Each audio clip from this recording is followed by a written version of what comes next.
जो होता है वह अच्छे के लिए होता है। एक बार की बात है, एक राजा तलवारबाजी कर रहा था तो अचानक से उसकी उंगली कट जाती है। तो पास खड़े मंत्री अचानक से बोल उठे, राजा साहब चिंता ना करें, जो होता है अच्छे के लिए होता है। यह सुनते ही राजा को गुस्सा आ जाता है। राजा उस मंत्री को कारागृह में बंद करने का आदेश दे देता है और बोलता है इसको फांसी पर चढ़ा दिया जाए। यह सुनकर मंत्री घबरा गया। उसने राजा से निवेदन किया, महाराज मैंने आपके साथ इतने वर्षों तक काम किया है, क्या आप मेरी अंतिम इच्छा पूरी नहीं करेंगे? राजा बोला, ठीक है बताओ क्या है तुम्हारी अंतिम इच्छा। मंत्री बोला, कृपया मुझे 10 दिन का समय दिया जाए, उसके बाद आप मुझे जो चाहे वो सज़ा दे दीजिए। राजा ने उसकी अंतिम इच्छा मान ली। राजा दूसरे दिन अपने सैनिकों के साथ जंगल में शिकार पर निकला।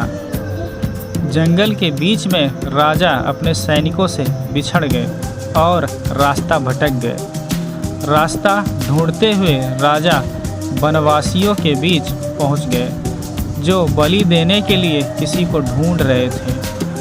वनवासियों ने राजा को पकड़ लिया और वन देवी को बलि देने के लिए ले गए। बलि देने की सारी तैयारियां पूरी हो गई।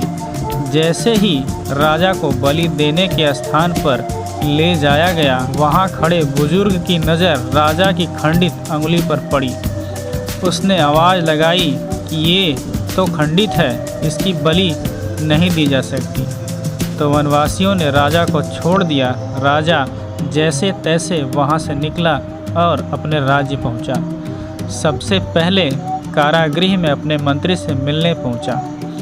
राजा ने मंत्री से कहा, आपने सही कहा था, अगर मेरी अंगुली नहीं कटी होती तो मैं आज जिंदा नहीं होता।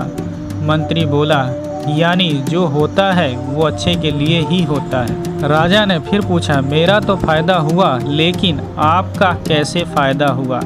मैंने तो आपको सज़ा दी। मंत्री बोला, मैं आपके साथ शिकार पर हमेशा जाता हूँ, उस दिन भी जाता। उस दिन मेरे खंडित नहीं होने के कारण मेरी बलि चढ़ जाती, इसलिए मेरे साथ भी जो हुआ अच्छा हुआ। राजा प्रसन्न हुआ, लेकिन छोटी सी बात पर मंत्री को सज़ा देने का दुख भी हुआ।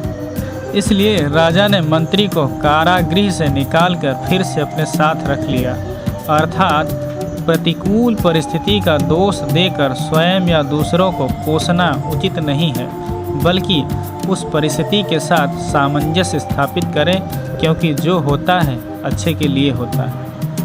आशा और उम्मीद है मेरी ये कहानी आप लोगों को पसंद आई होगी। यदि मेरा प्रयास सार्थक है तो मेरे उत्साहवर्धन के लिए इस चैनल को लाइक, शेयर, सब्सक्राइब ज़रूर करें। साथ ही मेरी त्रुटियों के लिए कमेंट बॉक्स में सुझाव अवश्य दें। धन्यवाद।